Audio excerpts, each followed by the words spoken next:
Yeah, yeah, yeah. I'm still here after all these years, after all these tears I shed. I'm still here and I'm walking this earth like I should be. There was days that I didn't know if I would be. Yeah, yeah. Now I stand tall with my feet in the ground and my head in the clouds. 'Cause I'm still here like I should be. Yeah, yeah, like I knew that I could be. Here we go, here we go.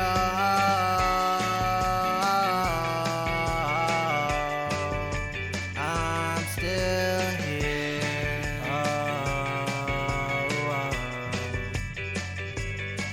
I'm here. Back. We are continuing on our Survivor series, and I'm so excited to have Jessica with me here today. Can you introduce yourself and tell everybody a little bit about your diagnosis and all the fun things? Sure. I'm Jessica Strande, currently 48 years old. I'll be 49 in August, but I was diagnosed just before my 39th birthday in 2015. So I Okay. was diagnosed stage 4 from the get-go. I Hmm. was working as a registered nurse. My career has been in the operating room. At the time, I was working for a healthcare consulting company, but still working in the operating room, PRN. So I had no family history of breast cancer. I did have a concerning symptom, which prompted me to call my primary care doctor. And I said, I think something's wrong. And she said, oh, well, you're so young. You don't have any family history. I really think that there's nothing to worry about. So she scheduled me for an ultrasound. I went by myself for the ultrasound. And when you show up to get the ultrasound, you've never had a mammogram, they go, well, you've never had a mammogram. We're going to do a mammogram first. And I said, okay, fine. So they did the mammogram and immediately they saw something. So they were like, we need to get more images. And then they went ahead and did the ultrasound after the mammogram. And, the nurses there knew that I was a nurse also. And they were like, well, we're going to stay on our lunch break and we're going to do the biopsy right now. So Okay. immediately, like this is not good as a medical Yep. person, that there's definitely something going on while the radiologist is trying to get the biopsies at that very first visit where I'm supposed to just be getting an ultrasound. She also says to me, well, your lymph nodes in your armpit look chunky, which was also concerning. Is that So, medical lingo? yes. Chunky? So I drive myself home from that appointment and tell my husband, like, this is terrible. Like, Yeah. something, it's really wrong. It's bad. And my husband in the beginning was like, everything's fine, Jess. Like you're overreacting, it's fine, which was not helpful to me. Yep. So of course I get a call and said that it's positive and the lymph node was positive. So being, having been in a hospital system and especially working with surgeons, I knew a breast surgeon. So I got in very quickly with some connections I had to see a breast surgeon, went in to see an oncologist, ended up, having an MRI, a breast MRI, which is pretty typical. Um, Yeah. so all of this was happening on the left side, but when I had my MRI, they said, well, there are some suspicious things on the right side also. And then, of course, I end up having a scan which showed I basically had cancer in every bone in my body. So I knew it was serious. And, in the beginning, when things happen like that, they're very uncertain about how well you're going to respond to treatment. So, being a medical person, I wanted to be very realistic about what my prognosis was going to be. and no one wanted to really talk about prognosis, which, I mean, I understand it's a kind of a twofold thing. I was asking for a guarantee, but I always ask typically, what happens in my scenario.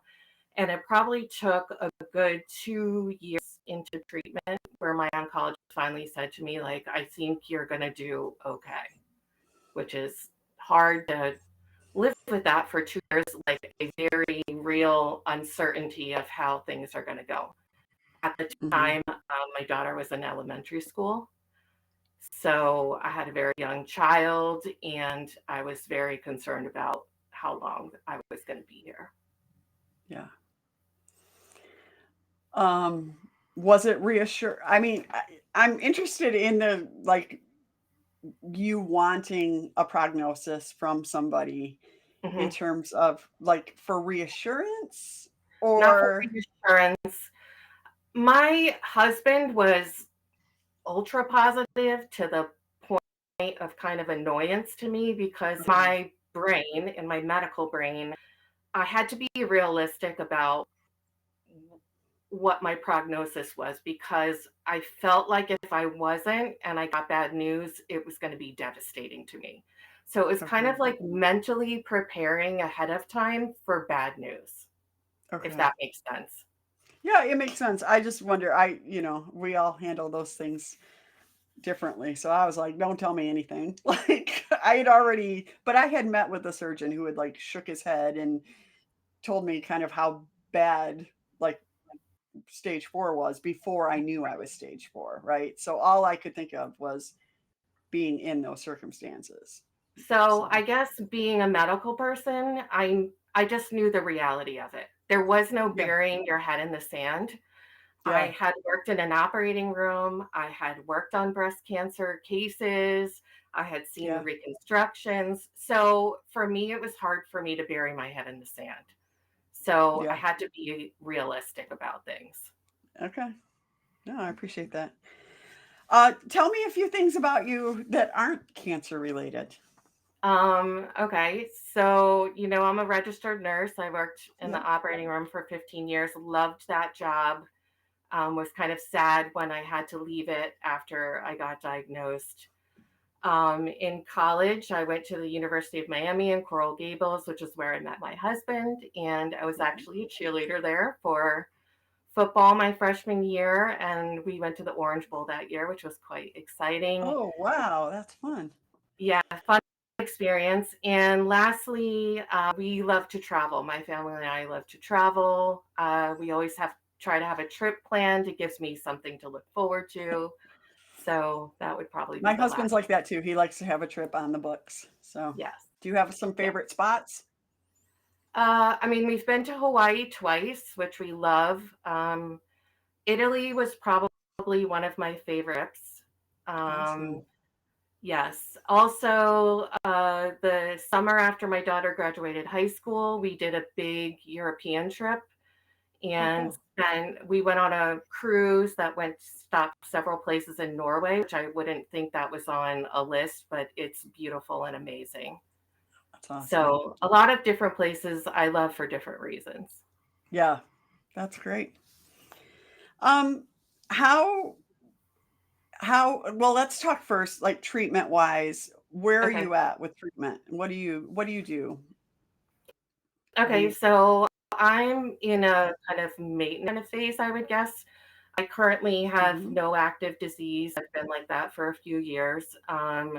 Yep. I get an infusion of Herceptin and Perjeta. I've stretched that out to every 4 weeks instead of every 3 weeks. Mhm. And I still get a hormone blocker because my cancer was HER2 positive and also estrogen positive.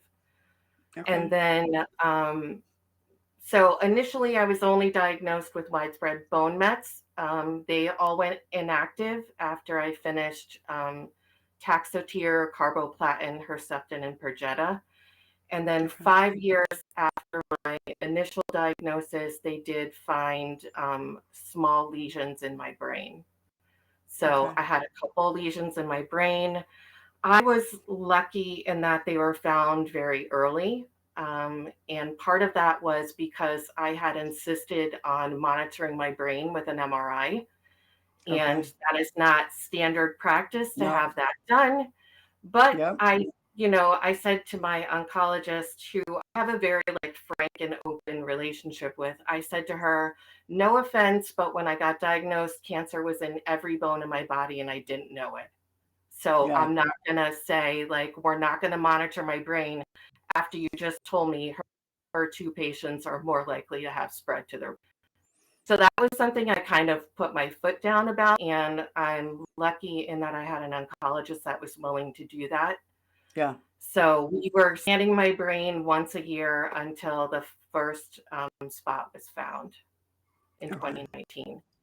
Okay. So it was found very early. I had targeted radiation to treat that. Mm-hmm. And then unfortunately, I did have two more spots pop Mm-hmm. um, after that. And at that point, we added a drug that crosses the blood-brain barrier in order to try to like prevent that from happening. So I Okay. haven't had anything in about 3 years. Okay.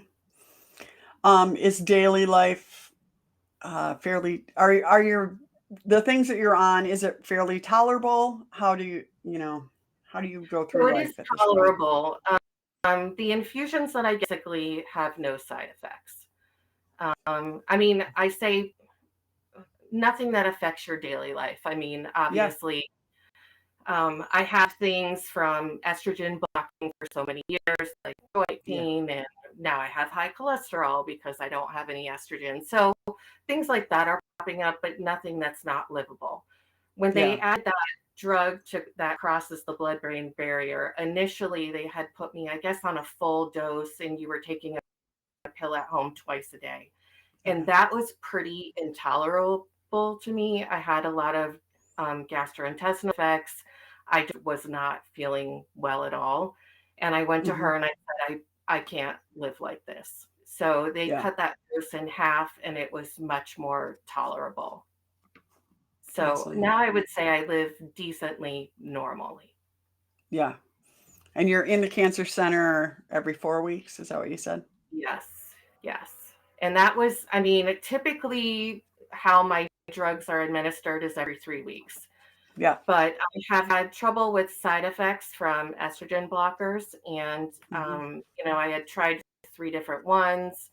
And she said, well, there's this shot you can get once a month. Why don't you try that? And I said, I don't want to. Can I give the shot to myself? I first asked. I'm a nurse. And they're like, Right. no, you Right. have to come in here. And I said, well, I'm not coming in every 3 weeks for infusion and then coming in for an extra appointment to get this shot. I go, I just want to stretch my infusions out to every 4 weeks. And there was some discussion back and forth. And they said, well, that's not really how it's prescribed, but we do support your quality of living, so we're willing to do that. And that was probably like a year and a half ago, and Mm-hmm. I've had clear scans ever Yeah. since. So it seems to be working out okay. Yeah. What is the shot? Can I ask? It's Faslodex. Yeah. That's what I'm So on also. yeah, So you get the big needle, one in each hip, and it feels like that big. yeah, I've Yes. been on it since 2004. So when I started it, it was one shot. That's Okay. when it hadn't been yet kind of determined. And then it went to two. We went back to one shot about 2 or 3 years ago, and now I'm at 6 weeks. So we're kind of playing with some of that stuff Oh, also. it's 6 weeks. Hmm. This is So all good information for me because I'm yeah. always looking to kind of stretch things out. Yep. I try to live as normal of a life as possible. And Yeah, sometimes the number of appointments gets overwhelming it to does. me. I've had periods where I've canceled everything in an entire month and not gone to anything just Yeah. because mentally I need that break to kind of reset my brain and get back into the routine of doing the things you need to do. Yeah. I understand So that. And that's we've been, just I've been stable for so long now, for like 21 years. So um we're always just kind of pushing that boundary of, what's needed or what's not. So that's amazing. I'm very interested in the clinical trial that's going on now where women long term are basically stopping their treatment. Mhm. I'm encouraged to see the results of that, the outcome of that clinical trial. Yeah, and I'm happy to hear that they're studying women Yeah. who've been out there a while. So, how do you handle fear or uncertainty when it comes up? Because that's definitely part of living with metastatic disease. It is. In the beginning, it was tough, I would say. Yeah, There are a couple things that I've kind of just come to realize and have a way of changing my mindset that helps. But I mean, number one is I I honestly try not to think about it in between scans. Day of the yeah, scan, I get nerves, and I am very lucky in that where I'm treated, when I have a scan, I usually find out results the same day. So I don't spend days waiting. yeah, But I learned a not to worry about the outcome like until I have the information. There's so many yes, things you can speculate on, and yes, then your mind goes to, well, if it's this, then I'm going to do this and this and this. So I've just learned to kind of wait to get the information, and then based on what the results are, then you come up with your plan how you're going to attack it. And I yeah, mean, I've been lucky most times. My information comes back and it's like you're stable, so nothing yeah, to worry about. yeah.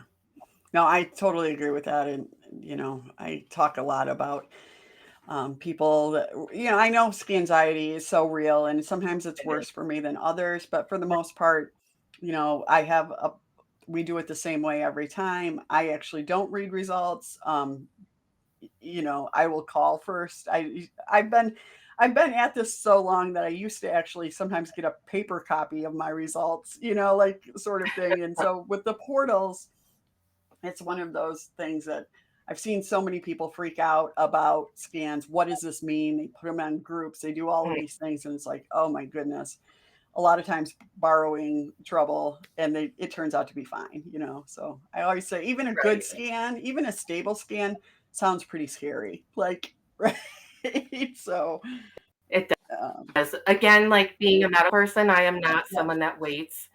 yeah, I can kind of read and understand what's going on. I yeah, I still have questions, but yeah, I, I do better with knowing the information than yeah. not knowing it. Yeah. So Well, and it's great that you can get it the same day. That's awesome. Mine come through pretty quickly too. So just having a plan to be able to get through that time is crucial. And I make a point too of not doing scans around like times that I want to be holidays, really holidays. Yeah. I don't do them in we the get summer anymore. Like all of those kind of things. It's like, you know, that's what I want. So it works. Um, what kind of support has been helpful to you or maybe surprised you in a good way?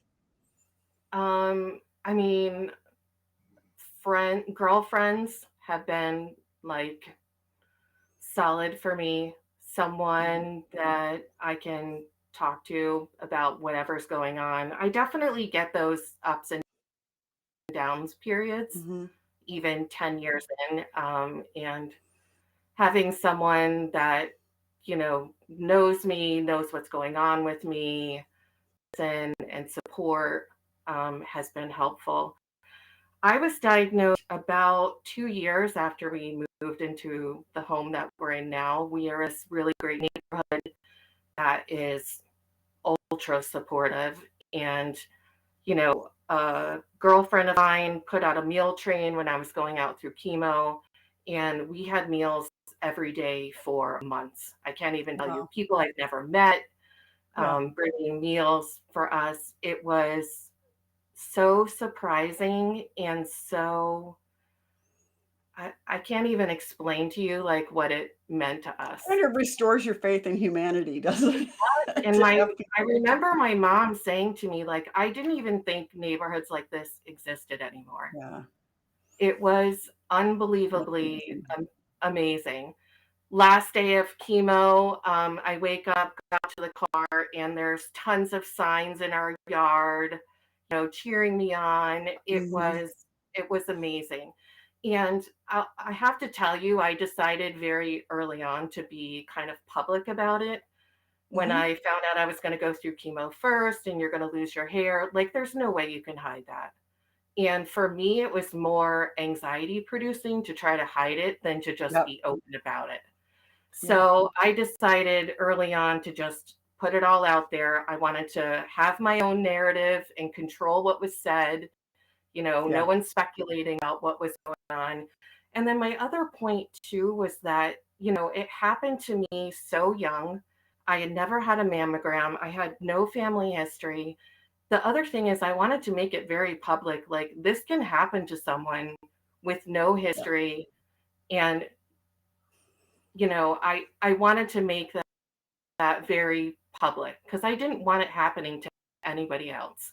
Yeah. And I had several come up to me and say to me, I saw your thing on Facebook and I went and made my mammogram appointment. And that was part of the whole point about being public about it is to just Yeah. make people aware. I think people don't realize how young this is happening. Yeah. The problem with that is like when I was diagnosed also at 26, my friends did do the same thing and all their doctors were like, "Yeah, no. We're not you're Yeah, way too young to have a mammogram or the yeah, and it just feels like, well, what do I do? Like, so you just continue to monitor, right? right. So there was an article that just came out talking about, women are being diagnosed younger and younger and kind In of their what's 20s, happening. Yeah. Yeah. in their early 20s. Yeah. Yep. Yeah. It's insane. So, um, what have you come to value more deeply, kind of since your diagnosis? I mean, probably time because Yeah. when I first got diagnosed, that was my biggest fear. Like, I wasn't going to have enough time. My Yeah. daughter was in elementary school. I'm Hmm. like, am I going to be here for high school graduation? Am I going to Yeah. shop for a prom dress? I Yeah. remember when I was first diagnosed, I was watching TLC and Say Yes to the Dress came on, and I couldn't stop crying because Yeah. I'm like, I'm not going to be here to shop for a wedding dress with my daughter. Yeah. So, I mean, I just remember so vividly in the beginning that feeling of just not having enough time. Absolutely. I So My daughter was 14 months old when I was diagnosed, and we actually did just shop for a wedding dress awesome. this spring, and I couldn't stop thinking that day about the fact that it wasn't even on her mind that I wasn't there, that I wouldn't have, it was so just amazing to me that I could be there and also that she wasn't like thinking about that at all. She was just thinking about, her dress and what she wanted and just how amazing that was that we could have kind of Yeah, a normal day in that. yeah, But I was obviously very aware of the fact that being able to be a part of it was yeah, huge. So, yeah. yeah. How old is your daughter now?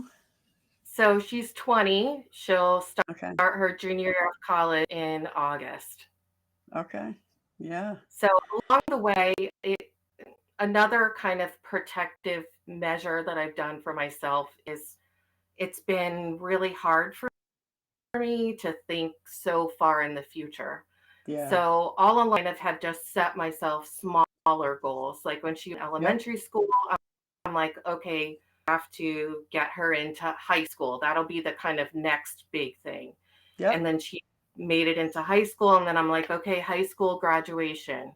Then we got to Yeah. move her into college. Now, college graduation is 2 years out. So I've Yeah. just tried to think of life in small little measures that way. And that seems a lot more manageable to me. Absolutely. I completely understand that. So, have there been any words or mantras or affirmations that have kind of gotten you through the tough days? So I know this seems funny, but I mean, my husband and I always say, like, it could be worse. Mhm. Even like when I have a recurrence, I feel like I've been lucky in that they've been very treatable and manageable. And Mhm. instead of looking at that like, oh, this is terrible, which don't get me wrong, it's not great, but I always say to myself, like, this could be worse. And Yeah. it's just a way of giving a perspective and realizing that it's manageable, I guess. Hmm. Yeah. I I understand that. I have another question that is a little bit different. You've said you've spent a lot of time in operating rooms. I've been operated on many, many, many times, and I have at times talked to like my surgeon and said, listen, if you go in there and things aren't good, like don't talk negatively. I don't want like I want like positive vibes only in the operating room. Mhm. Um, do you think that patients can hear, or do you think that subconsciously we hear what's happening? Um, I mean, having been on both sides, Yeah, working there and then also being a patient and under anesthesia, I yeah, don't think you can hear it at all. I yeah. subconsciously, I don't think that at all. I will say, working with doctors that deal with cancer patients, they're kind of a different breed of other doctors. Okay. They have, typically a compassion level that's different. They're very serious about their work, Hmm. and being done properly so that women can get, a correct diagnosis and the best treatment they can get. So their empathy level's a little higher than like your orthopedic surgeon? I definitely think so. That would be my opinion. Yeah, okay. Yeah, it's it's just always something I've thought about. I had a surgeon one time that was removing a lipoma, which is just a fatty tumor, but I had already been diagnosed with cancer, and before we went in, she said, "If I open you up and and it's cancer, I'm just going to close you up." And I was like, I didn't even want her to do my surgery at that point, you know? Right, Like I just right. thought it was a terrible way to go into that surgery. So, uh, I mean, I agree with you about that 100%. You have to have a trusting relationship and be on the same page as your doctor. mhm. If you're not on the same page, then you're like constantly battling one another. You know what I I mean? agree. Yeah, and the emotional toll of that is a lot. I mean, it's one thing for a surgeon that it's a very limited relationship, but with a oncologist or PCP or whatever, you do need to kind of have them know where you're coming from and what you're working towards. I do So, feel kind of privileged in my journey in dealing with the medical professions is that I knew a lot of my people that took care of me.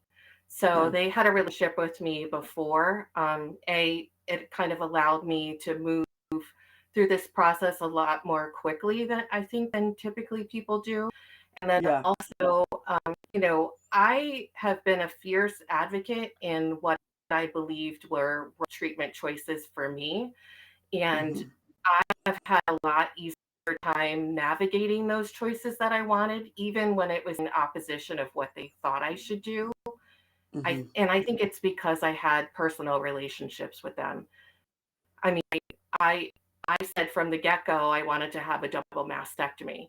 And I had chemotherapy before my surgery, and I had a complete response to that. My tumor was completely gone. All of my hmm, bone cancer was inactive. And they said to me, you really don't need to have surgery. And I said, no, I want to have the surgery. I'm one that does my own research before I go into an appointment. I want to be educated and be able to ask questions. And, I had done some research and read that, best chance of long-term prognosis was getting rid of the primary tumor site to me. So that was pretty important to me. I had like a 6 centimeter tumor when I was diagnosed. So it was hmm, on the larger side. yeah, yeah. I think that's having been at this for a long time now, it was standard of care that I would do a double mastectomy, although I did do it after chemo. So I thought it was very empowering to be able to see the tumor. My tumor was quite big to shrink, but there was never any question that I was going to do the double mastectomy. It was standard of care at that time, and now that's Right. changed, and I don't know how to feel about it because I understand it's I just it's it's really something that I don't think that you can say there's one right way to do it for people. And it does pain me that for people with stage 4, it often is off the table. It is It's off the not, table, and it which is doesn't, surprising to me. I mean, I feel like it's a very personal choice. yeah, And I know I will say my oncologist was supportive, and she said, "Look, if this is going to help you long yeah, term, then I totally support it." And the breast surgeon said to me, "I have to tell you, I think this is a little bit of overkill, but I will support your decision." So I yeah. was lucky that I had two people in my corner, Yeah, no, even I though, appreciate that. Yeah. But also, like, I don't know if I should even get into this because I don't want to make early stage people mad at me. But that's well, offered. honestly, That's offered a early lot of stage times. early stage people are mad at us a lot anyway. So I'm in a lot of online groups, and um, the fear of stage 4 people Yeah. comes off as non-welcoming a lot of times. Yeah, I was gonna say, I don't know if it's anger. I think it's they're scared. They don't wanna It's You fear. don't wanna be in our club, right? Like, I get Absolutely. that. And guess what? We don't want you to be in our club either, and that's why we're on Right. there giving you information. Yes. Yes. You're so right. I don't do, Facebook groups anymore, um, but I'm thankful for the people who do get in there I and do it. started So, going on them early on for informational kind of things. And mhm, then I have never been like, I don't go to therapy, I don't go to help groups, but that was mhm. a way for me to seek out a common ground with someone going through what I'm going through without having to go to an appointment or another Yeah, meeting, because a lot of what overwhelms me is just the volume of appointments that I have to go to with the other things that are going on besides just the yeah, cancer. So, yeah. Okay. What would you want people with metastatic breast cancer to know? Like, it is possible to. I mean, it's possible to live long term, even Mhm, when in the beginning you don't get any of those reassurances. And mhm. it's possible to live a good life. I mean, it's trust me, this is not the life that I imagined. And Yeah, I definitely had to go through a process of letting go and grieving that life that I thought I would have. yeah, But once I did that, I was happy with the life I was living. yeah, So I think that's a hard thing for to do. Like they hold on to this life that they thought they would have. And yeah, I mean, whether it's cancer or some other life event that happens to you, things don't always go the way you plan. But it's like what you make of it and how you live your after that thing happens to you.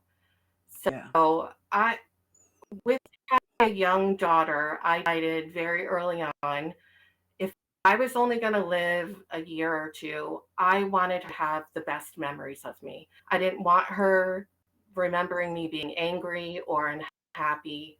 So I was Mhm, kind of like, this is the hand I'm dealt. I'm going to play the best I can. mhm. And that was something that I came to terms with very early on. And I'm super grateful for that.